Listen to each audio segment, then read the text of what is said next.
नमस्ते बच्चों, मैं Dimple Bhatt Shrimati JMG high school Shertha, जिला गांधीनगर, कक्षा 9 के स्वाध्याय और व्याकरण के इस क्लास में आपका स्वागत करती हूँ। पद्य 1 आराधना स्वाध्याय। प्रश्न 1, निम्नलिखित प्रश्नों के उत्तर एक एक वाक्य में लिखिए। 1. कवि नित्य कैसी आराधना चाहते हैं? तो कवि नित्य ऐसी आराधना चाहते हैं कि जिसमें सत्यम, सुंदरम और शिवम की भावना हो। शिवम यानी कल्याण। दूसरा प्रश्न, कवि किसकी मनोकामना चाहते हैं?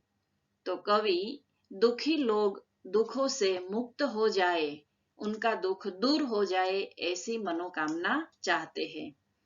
प्रश्न 3, कवि दुर्बलों के रक्षणार्थ किसकी साधना चाहते हैं? तो कवि दुर्बलों के रक्षणार्थ पौरुष की साधना चाहते हैं। कवि किसकी अभ्यर्थना करते हैं? कवि ऐसी अभ्यर्थना करते हैं कि जिससे सबके जीवन में नया प्रकाश फैल जाए, और नया प्रकाश फैलाने की प्रभु से अभ्यर्थना करते हैं। कवि कैसी बंधुता की कामना करते हैं?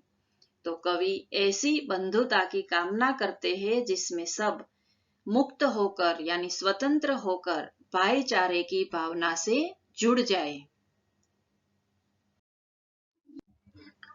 प्रश्न 2, निम्नलिखित प्रश्नों के उत्तर लिखिए। 1, कवि कैसे मांगल्य की आराधना करते हैं? मांगल्य का अर्थ होता है कल्याण, जिसे शिव भी कहा जाता है।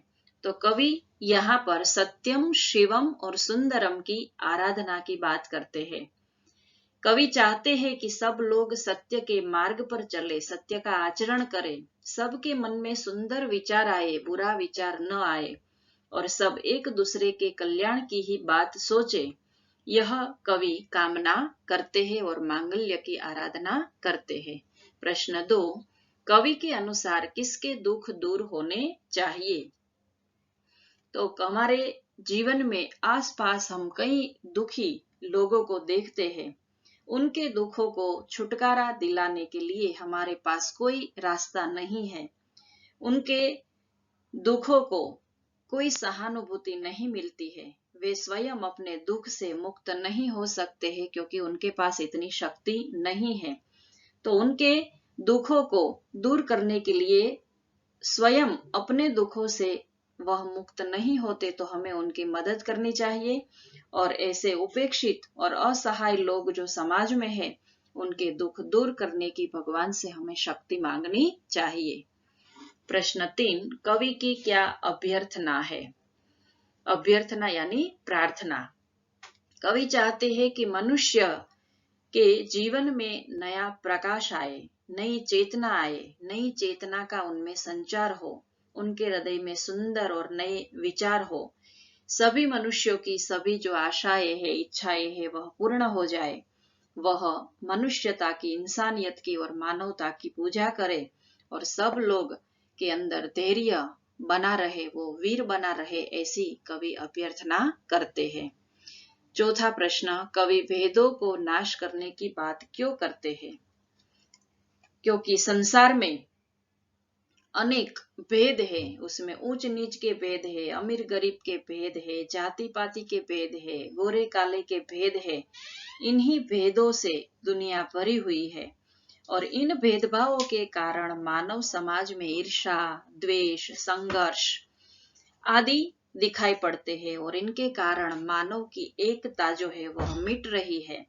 उनकी एकता आज टूट रही हो, ऐसा हमें लगता है। और उनकी एकता को बनाए रखने के लिए हमारे अंदर विश्व बंधुत्व की भावना होनी चाहिए।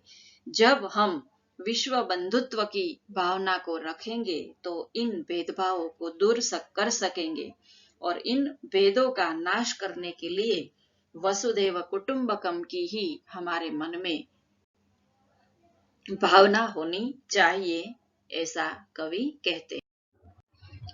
निम्नलिखित काव्य पंक्तियों का आशय स्पष्ट कीजिए। छात्र यहाँ पर ध्यान दे कि आपको एक पंक्ति दी जाती है और उनका आपको सरल भाषा में भावार्थ लिखना है। 2 अंक में आपको पूछा जाता है। देह मंदिर चित्त मंदिर एक ही है प्रार्थना, सत्य सुंदर मांगल्य की नित्य हो आराधना। आशय इस प्रकार है कि देह रूपी मंदिर और चित्त रूपी मंदिर से हम एक ही प्रार्थना करते हैं कि लोग सत्य का आचरण करें, सुंदर भावनाएं उनके मन में हो और मांगल्य यानी कल्याण की भावना हमेशा उनके मन में बनी रहे। लोग स्वार्थ को छोड़कर सबके हित की ही बात सोचे, ऐसी प्रार्थना करते हैं। दूसरा, भेद सभी अस्त होने बैर और वासना, मानवों की एकता की पूर्ण हो कल्पना, मुक्त हमें चाहे एक ही बंधुता की कामना। हमारे बीच में संसार में भेदभाव है, वर्ण के भेद है, जाति भेद है, रंग भेद है, गोरे काले के भेद है, ऊंच नीच के भेदभाव है और ये सभी भेदभाव ईर्ष्या के कारण है, बैर है और वासनाएं है। और मनुष्य के मन के ये विकार दूर करने के लिए मानवों की एकता जरूरी है कि अगर मानव एक बन जाए तो यह भेदभाव मिट सकते हैं। संसार में अशांति और संघर्ष का कारण ये तरह तरह के भेदभाव है, उनसे हमें मुक्त होना चाहिए, हमें खुले मन वाला बनना चाहिए और इन भेदों का नाश जब तक नहीं होगा तब तक मनुष्य जाति एक बन सकती नहीं है। तो हमारे अंदर ऐसी एकता की और बंधुता की कामना होनी चाहिए। प्रश्न 4 काव्य पंक्तियों को पूर्ण कीजिए। 1 देह मंदिर चित्त मंदिर एक ही है प्रार्थना। तो काव्य पंक्ति पूर्ण करने के लिए आपको कविता मुखपाठ करनी पड़ेगी। यहाँ पर जो खुली जगह है वहां पर आपको कविता के शब्द लिखने हैं। 2 अंक में आपको पूछा जाता है। देह मंदिर चित्त मंदिर एक ही है प्रार्थना, सत्य सुंदर मांगल्य की नित्य हो आराधना। दुखियारों का दुख जाए है यही मनोकामना, वेदना को परख पाने जगाए संवेदना। दुर्बलों के रक्षणार्थ पौरुष की साधना। दूसरी है जीवन में नव तेज हो, अंतरंग में भावना, सुंदरता की आस हो, मानवता की हो उपासना। शौर्य पावे धैर्य पावे यही है अभ्यर्थना, भेद सभी अस्त होवे वैर और वासना। मानवों की एकता की पूर्ण हो कल्पना, मुक्त हम चाहे एक ही बंधुता की कामना। प्रश्न 5 विरुद्धार्थी शब्द लिखिए। दुख सुख, जीवन मरण, सत्य असत्य, सुंदर असुंदर, अस्त का उदय। इनके अलावा कविता के भाववाचक और विशेषण भी छात्र सुने, आपको वह भी पूछा जाता है। विशेषण इस प्रकार है, वाक्य आपको दिए जाते हैं, उनमें से आपको विशेषण खोजना है। 1 मंदिर में श्रद्धावान भक्तों की भीड़ इकट्ठी हो गई, ऐसा वाक्य हो तो उनका विशेषण है श्रद्धावान। भक्त है लेकिन वह कैसे भक्त है? श्रद्धावान भक्त है। 2 उदाहरण हम लेंगे। पुजारी ने भगवान को पूज्य भाव से फल फूल चढ़ाए। आपको जवाब में लिखना है पूज्य, क्योंकि भाव है लेकिन कैसा भाव है? पूज्य भाव है। भाववाचक संज्ञा अगर हम देखें तो वाक्य दिया होता है और उनमें से आपको भाववाचक संज्ञा पहचाननी है कि एक दूसरे के दुखों को समझकर लोग सहायता करें। तो सहायता शब्द यहाँ पर भाववाचक शब्द है। दूसरा उदाहरण है कि स्वतंत्र भारतवासियों में एकता होना बहुत जरूरी है, तो उसका जवाब है एकता।